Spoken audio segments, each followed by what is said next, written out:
Welcome to tonight's college football ACC style edition of the Klown podcast with Scott Brooks. Please continue to check me out at www.theklowntimes.net. I just recently put up college football preview about a few days ago, like before, I think it was like Friday. And I try to be regular about my posts. I promise I'm just busy doing TikTok videos and everything else. And also, you can find me on Facebook. Just do a search for the Klown Times, Klown spelled with K. You'll be able to find me there as well. So, being that it's college football season, week one is under wraps.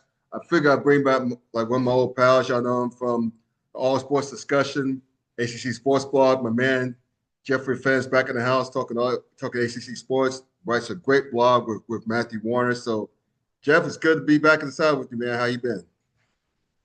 Yeah, doing good. Through week one here. We're ready for football is definitely on its way for the rest of the year. Week one was incredible, and I'm looking Mm-hmm. forward to talking with you. Yeah, man. Hey, look, we're going to get into what was the week that was week one. Lots of things to be excited about, lots to be happy about as ACC fans. But I'll start with this. We haven't talked since the settlement broke between the ACC and Florida State and Clemson regarding the grant of rights and everything else. Now, Jeff, I'm as baffled as I was and continue to be a bit about that after the fact, months after the fact.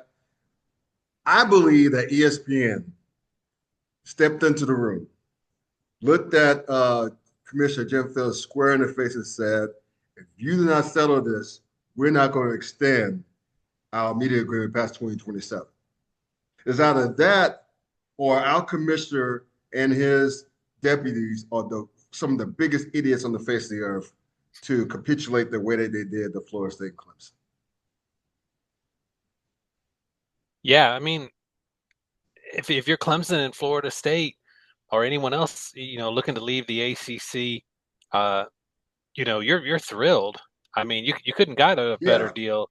I mean, Clemson and Florida State have voting power. I mean, there is no, anyone that suggests that Tobacco Road's running the ACC anymore. I mean, it hasn't been that way for a long, long time. But anyone still suggesting that, that's out the window because this is Right. this is Clemson and Florida State's conference now for the next few years. Um, I have to agree with you, Scott. I mean, on the surface, um, we're not lawyers here, or I'm not a legal expert by any means, and what you read about what was going on in Florida, in North Carolina and South Carolina. Um, maybe some of the rulings were uh, not in the favor of the ACC, or we're opening up things for interpretation, especially in Florida, potentially in South Carolina. Right. Um, but when they reached a settlement, I mean, it did not look like it was a settled thing. Um, so, I mean, your theory is as good as any that ESPN just went to Jim Phillips and said, one way or another, bring this lawsuit to an end. And if that's the case, that's what he did. Um, I would say I've thought about this, and I do still struggle with exactly why they did. On the surface, I mean, who knows if there was some kind of smoking gun in the background we weren't aware of. Sure. Uh, but what it does do is I do not think you will see Florida State or Clemson or anyone else leave until uh, potentially until the end of the decade. I know I've heard there's been some people who said, oh, maybe 2026, 2027. I do not think that will No, happen. no. I think with the brand initiatives, which Clemson was clearly benefiting from athletically, and now we'll talk about it, but I mean Florida State's about to be on prime time and Oh, hell yes. on really good TV slots, for the Yeah. foreseeable rest of the season, Right. um, after knocking off Alabama that we'll get into. So they're going to benefit, and they're going to be within range of the SEC and Big Ten. The lower level schools have nowhere to go, and the Big Right. 12 is, you know, not going to, even with the settlement, is not worth 150 million or any, $100 million to leave, and they got their Right. own issues over there. So one thing I do think we need to keep an eye on when it comes to all this realignment is what the Big Ten is doing. And their AD has already said that they're likely to move to brand initiatives too in their next TV deal. And I think that is a wild card that has not been, considered in the past. Um, if you're if you're any school from the ACC, Florida State, Clemson, North Carolina, for sure Virginia.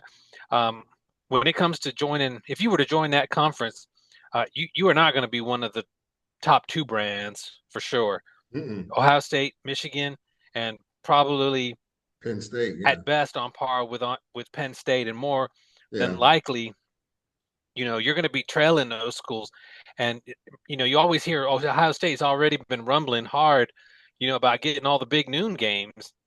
They're not going to keep doing that and get paid the same as Rutgers. And right, the Washington AD has already alluded to that. So I think that's a wild card that, who knows how that's going to factor in. But at the end of the day, um, we've always said Jim Phillips has to raise revenues in the ACC one way or another. right. We really haven't seen that, I would say. I mean, we've seen some incremental increases. My understanding is that the ESPN direct to consumer agreement will add money to the ACC because of the ACC network, anywhere Mm-hmm. from 1 to 5 million per school, and with the brand initiatives, it could be even higher for a school like Clemson or Florida State, North Carolina.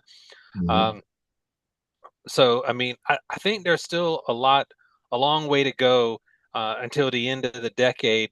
I still want to see Jim Phillips really, make a significant revenue increase, however that happens.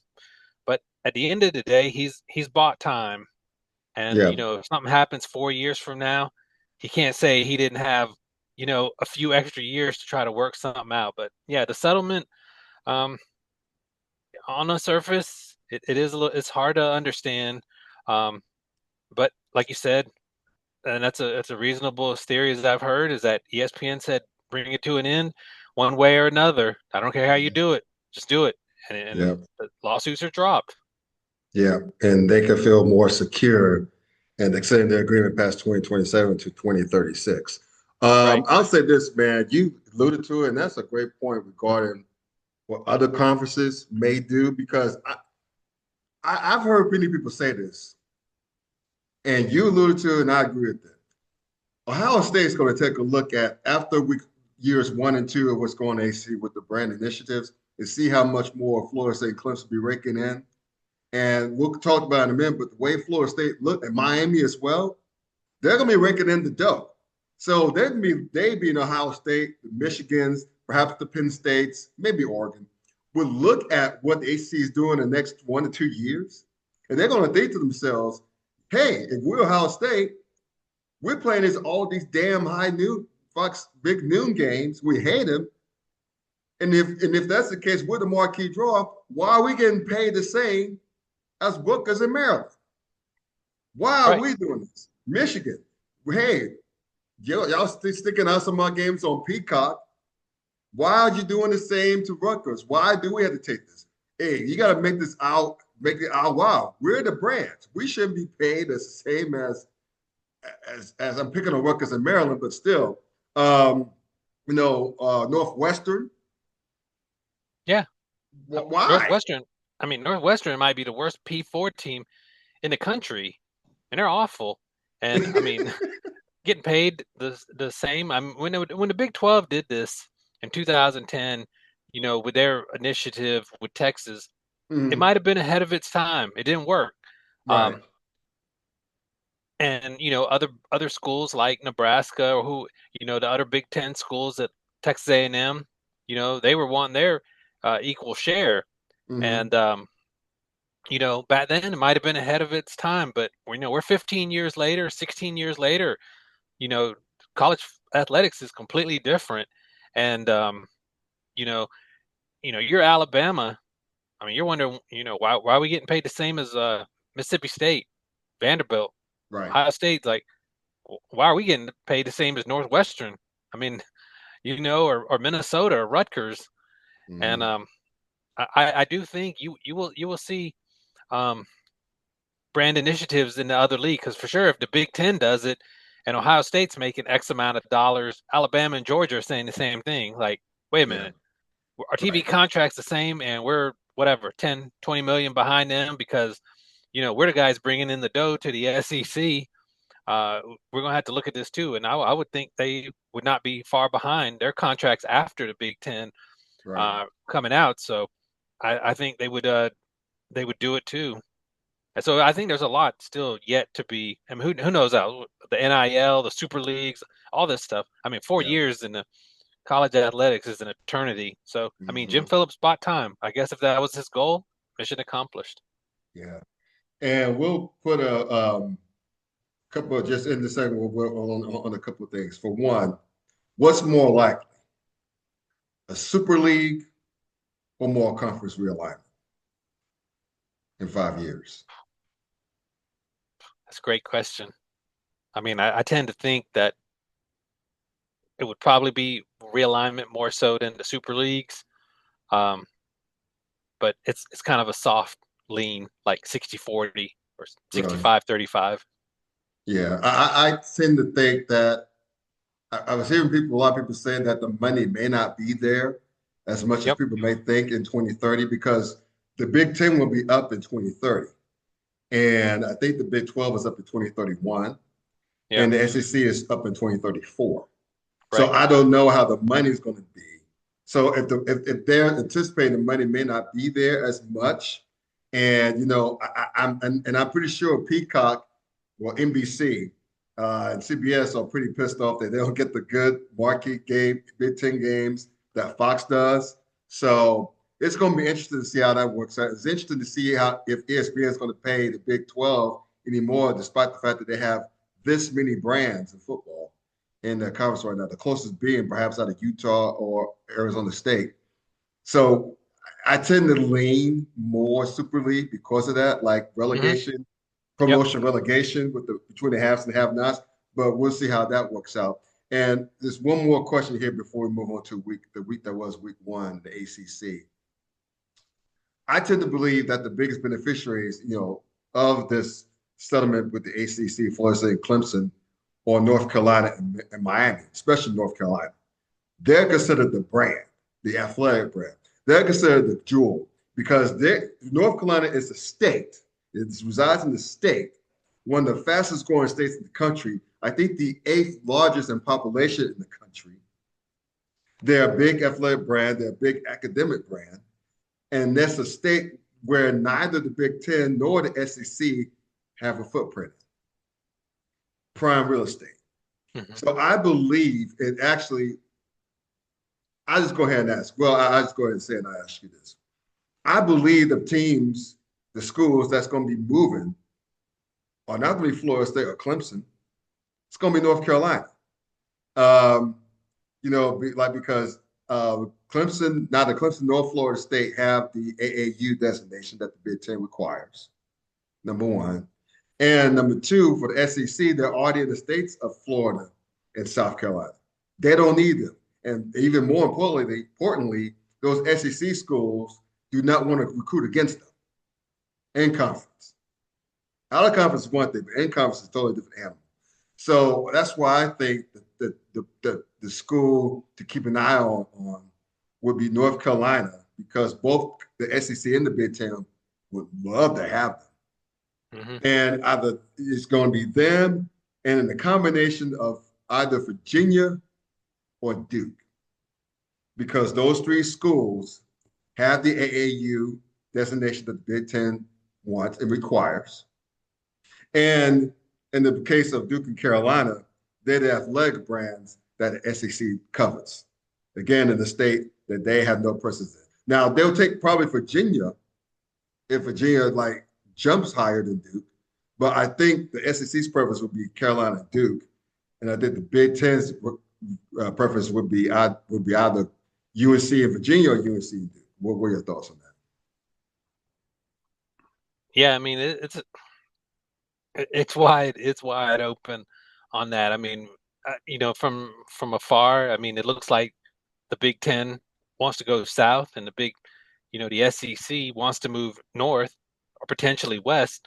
I Hmm. mean, you hear the names coming up now for the Big Ten. I mean, you also hear Utah, Kansas Mm. coming into the picture, Mm. and The AU I could schools, see yeah. the SEC might want to move into to Kansas. I do think, like, I agree with you 100%. I think North Carolina is probably the one that they're both after. You hear Virginia's name come up uh, very frequently.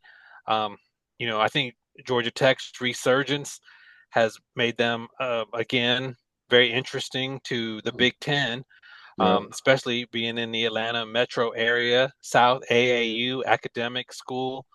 Um, Hmm.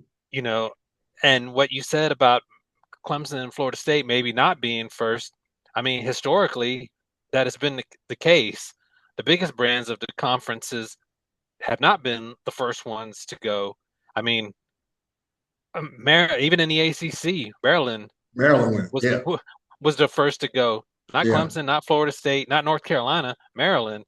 Um, then you look at who the SEC took. I mean, Missouri Yeah. before Oklahoma and Texas was Missouri. Uh, Texas A&M. They were kind of like a mid brand. They're big. Yeah. They had a lot of people, but I mean, no one looked at them as like they probably would have been fourth in the Big Big Eight back then. You had Texas, Hmm. Oklahoma, Nebraska. Then you got to Texas A&M, and then you even look at that next round when the Big Ten took USC and UCLA. Now USC, yeah, they were probably one of the biggest remaining brands left in the Pac-12, but UCLA, I Talk mean, about mid. yeah, I mean they've been mid for about 30 years.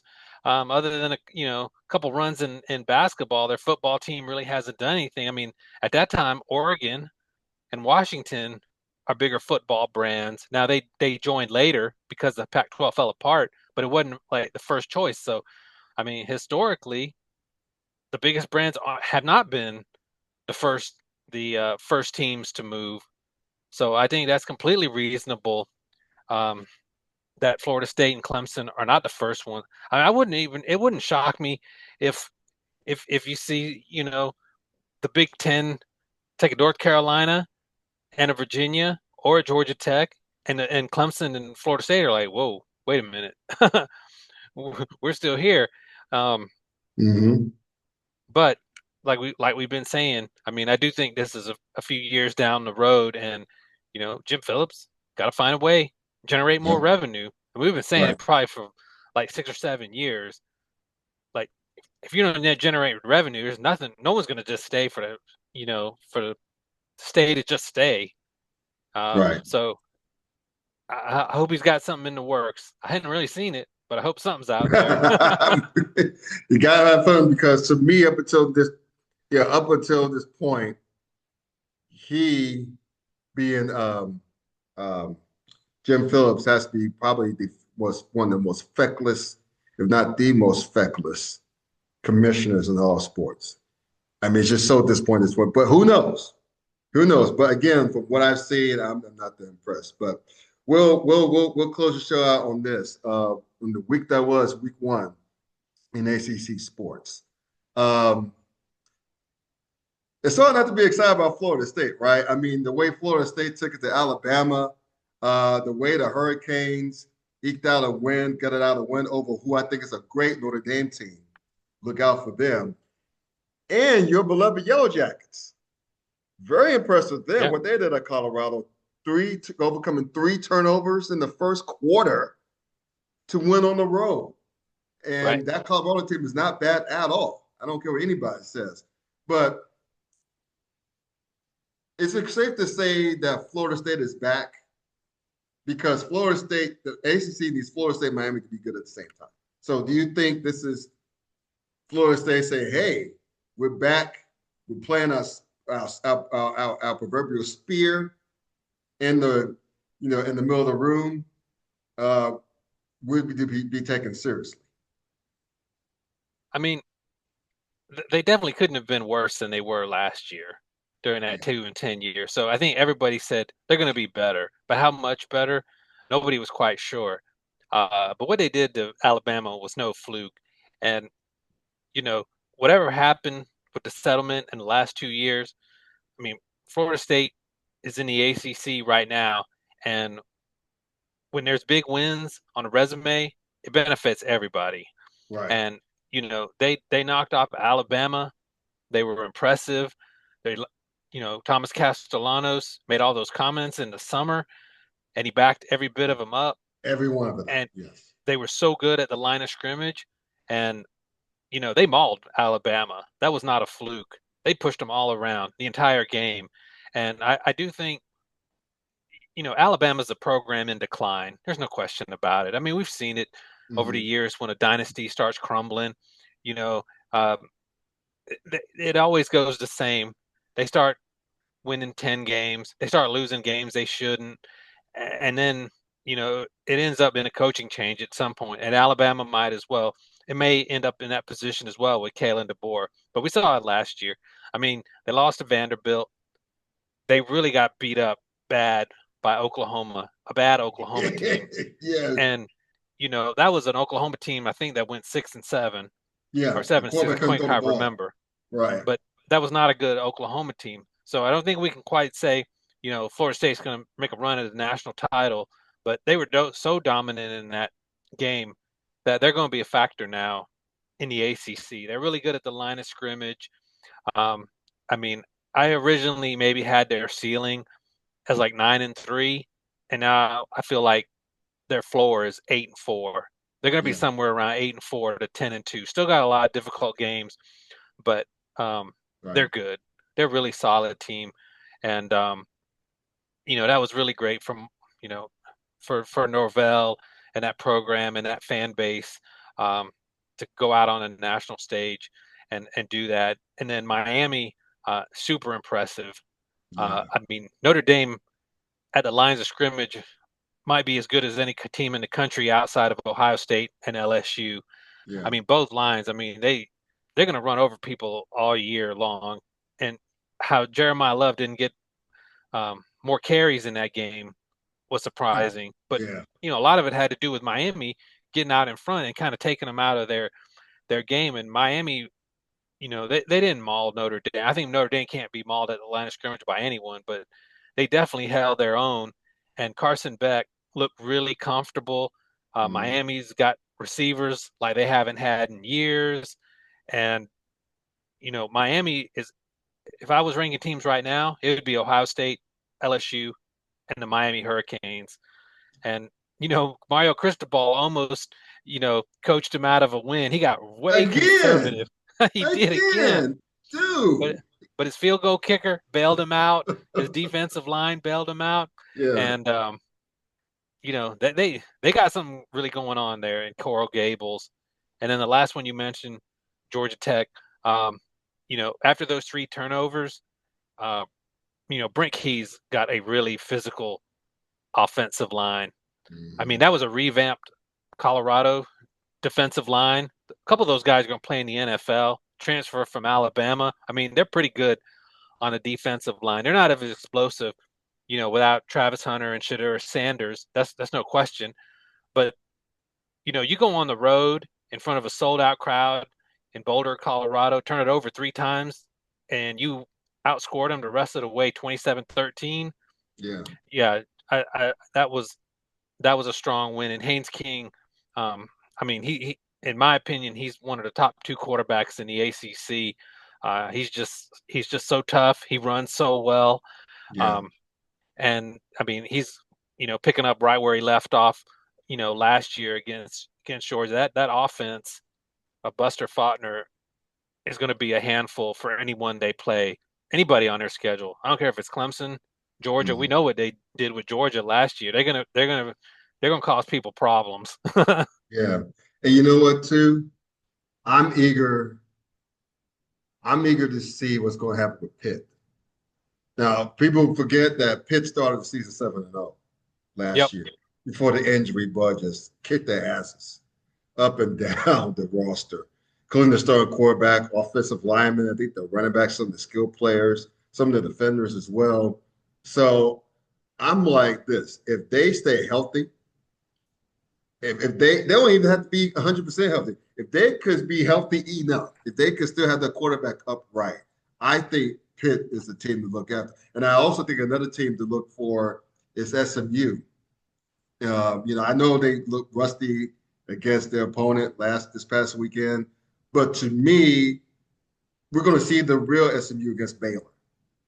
We're also going to see them against TCU on the road. So I think that if there's going to be a possible third team from the ACC with college football playoff possibilities, it's going to be SMU because they're out of conference schedule. Again, two Power Four squads out of conference. Both of them are considered rivals from the Big 12. Those would be decent. Those would be pretty damn good wins, especially the TCU one. That would be a good win.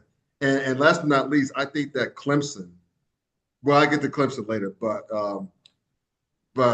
yeah. But what do you think of the prospect of probably having maybe a third ACC team being talked about, like later in the season regarding college football playoff possibilities? That is, if Florida State and Miami keep rolling.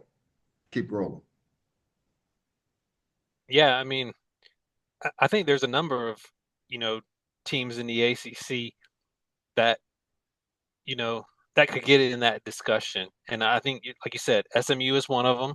We're going to find out about them this week against Baylor. I know they lost to Auburn, but I mean, they still were one of the, favorites in the Big 12. So if they beat them, that's going to be a decent win. Yeah. And the other team I'm really paying attention to, and I think they could get off to a really fast start because they do have a light schedule before they get into the meat of ACC play is Louisville. Mm-hmm. Um, I think I read something like Isaac Brown had something like 8 carries for 120 yards. He's the best running back in the ACC, and I think Louisville has a really good chance to be a factor. SMU, um, you know, I don't know if Georgia Tech is quite equipped to really be a playoff team, but they're gonna know about them. They're gonna you know make some hay in the ACC, and another team I don't think is going to really be playoff caliber, but I thought really impressed me in the opening week was Cal. Um, I mean, they were completely off the radar, and they Yeah. go to Oregon State in a game that was basically a pick 'em, and they got themselves a quarterback. I Mm-hmm. mean, he was highly recruited, and I'm going to try to say his name, and sorry if I butcher it.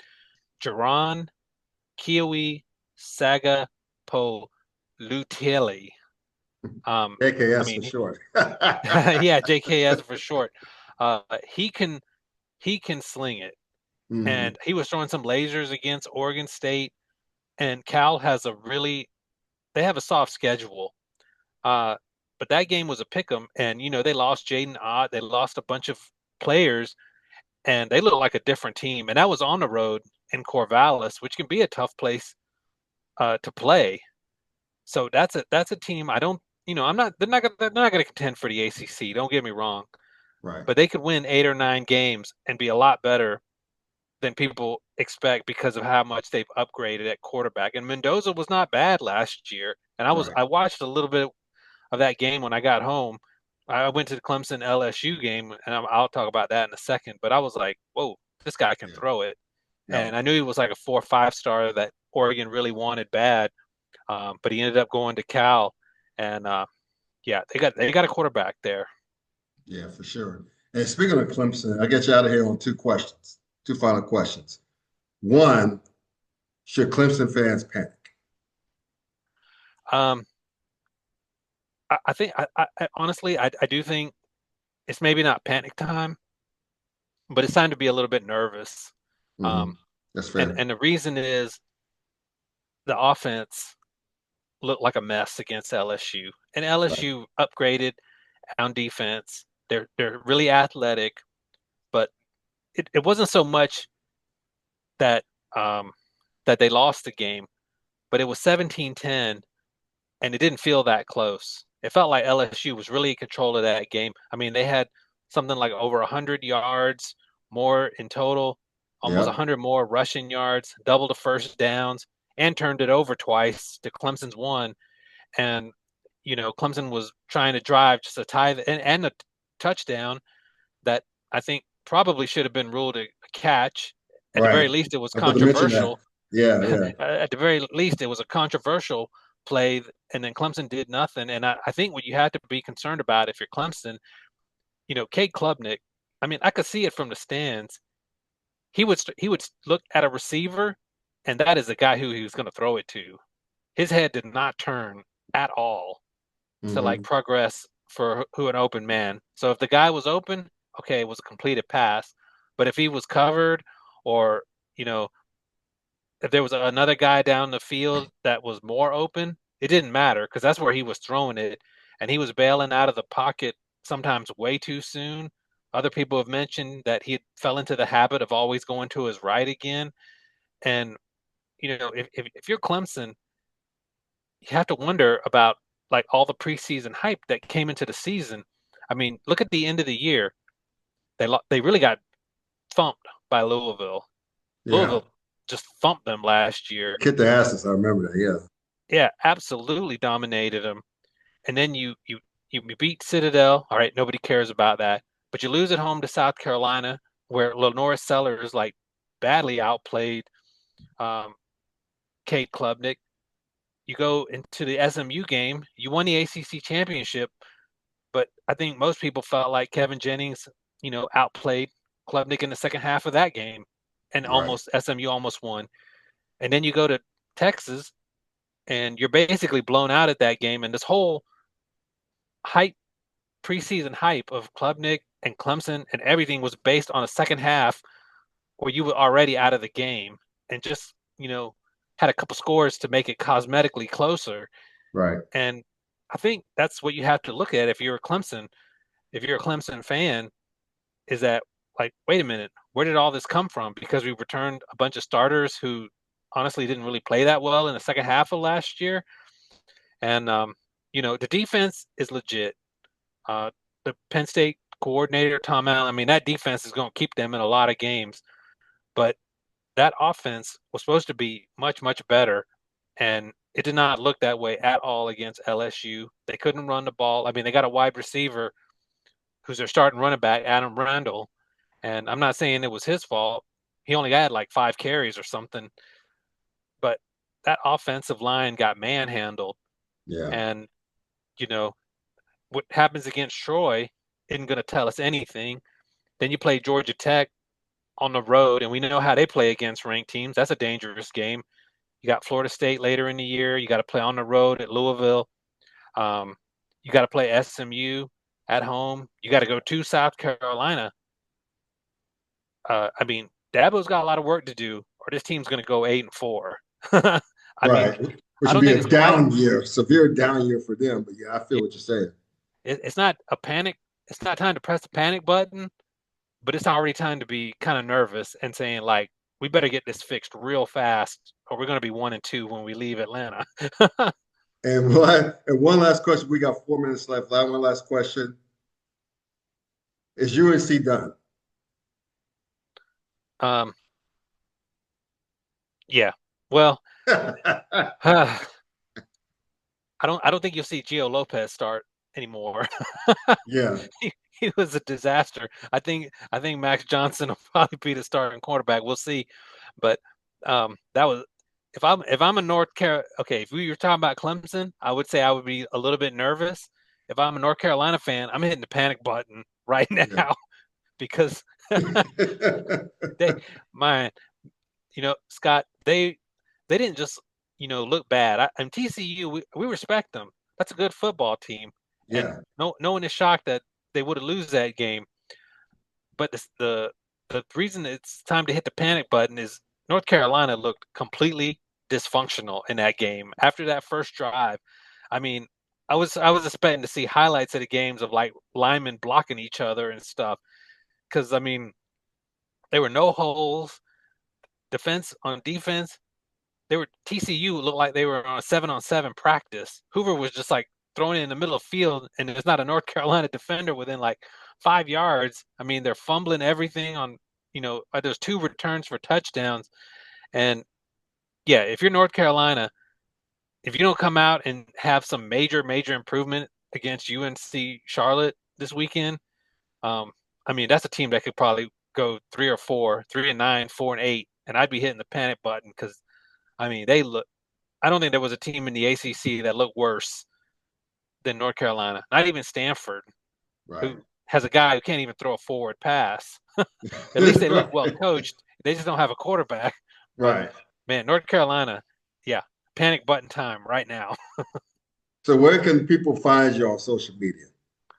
Your great You can work. find me on social media talking about the ACC at Talking ACC Sports. Right there, you see on screen, TALKIN ACC Sports. And then we're also blogging at allsportsdiscussion.com. Put out our ACC power rankings for the week. We're commenting on a lot of the games. So yeah, take a look at that. And Cool. as always, Scott, enjoy being on here.